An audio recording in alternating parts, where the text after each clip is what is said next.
مسلمان فلسطین سے محبت کیوں کرتے ہیں؟ ہم فلسطین سے اس لیے محبت کرتے ہیں کہ یہ فلسطین انبیاء علیہم السلام کا مسکن اور سرزمین رہی ہے۔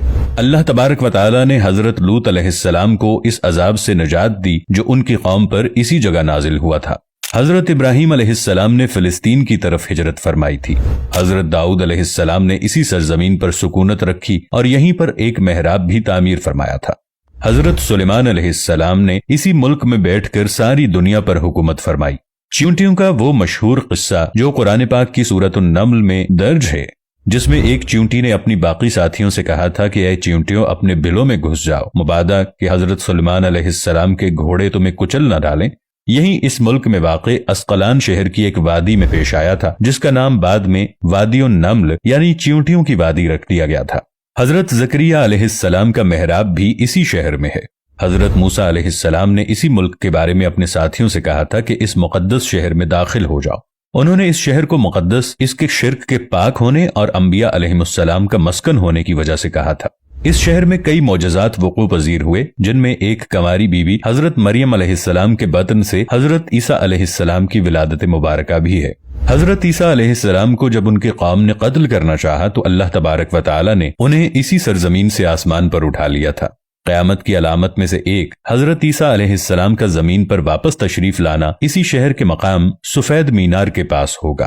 اسی شہر کے ہی مقام باب لد پر حضرت عیسیٰ علیہ السلام مسیح دجال کو قتل کریں گے۔ فلسطین ہی ارض محشر ہے۔ اسی شہر سے ہی یاجوج ماجوج کا زمین میں قتال اور فساد کا کام شروع ہوگا۔ اسی شہر میں وقوع پذیر ہونے والے قصوں میں سے ایک قصہ طالوت اور جالوت کا بھی ہے۔ فلسطین کو نماز کی فرضیت کے بعد مسلمانوں کا قبلہ اول ہونے کا اعزاز بھی حاصل ہے۔ ہجرت کے بعد حضرت جبرائیل علیہ السلام دوران نماز ہی حکم ربی سے آقا علیہ السلام کو مسجد اقصی سے بیت اللہ یعنی مکہ مکرمہ کی طرف رخ کرا گئے تھے، اور جس مسجد میں یہ واقعہ پیش آیا وہ مسجد آج بھی مسجد قبلتین کہلاتی ہے۔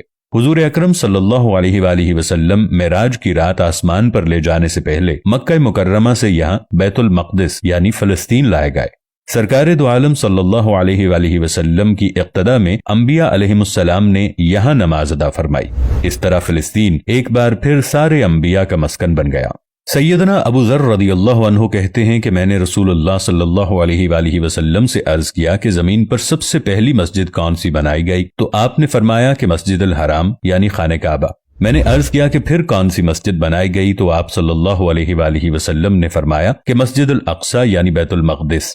میں نے پھر عرض کیا کہ ان دونوں کے درمیان کتنا فاصلہ تھا؟ آپ صلی اللہ علیہ وآلہ وسلم نے فرمایا کہ 40 برس کا، اور تو جہاں بھی نماز کا وقت پالے وہیں نماز ادا کر لے، پس وہ مسجد ہی ہے۔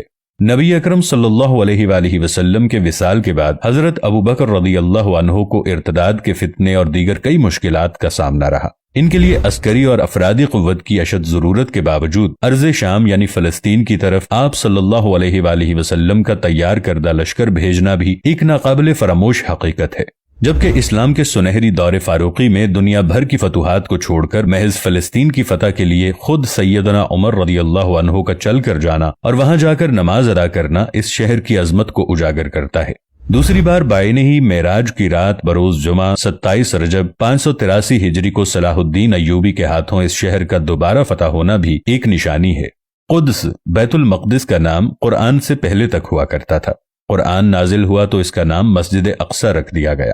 قدس اس شہر کی اس تقدیس کی وجہ سے ہے جو اسے دوسرے شہروں سے ممتاز کرتی ہے۔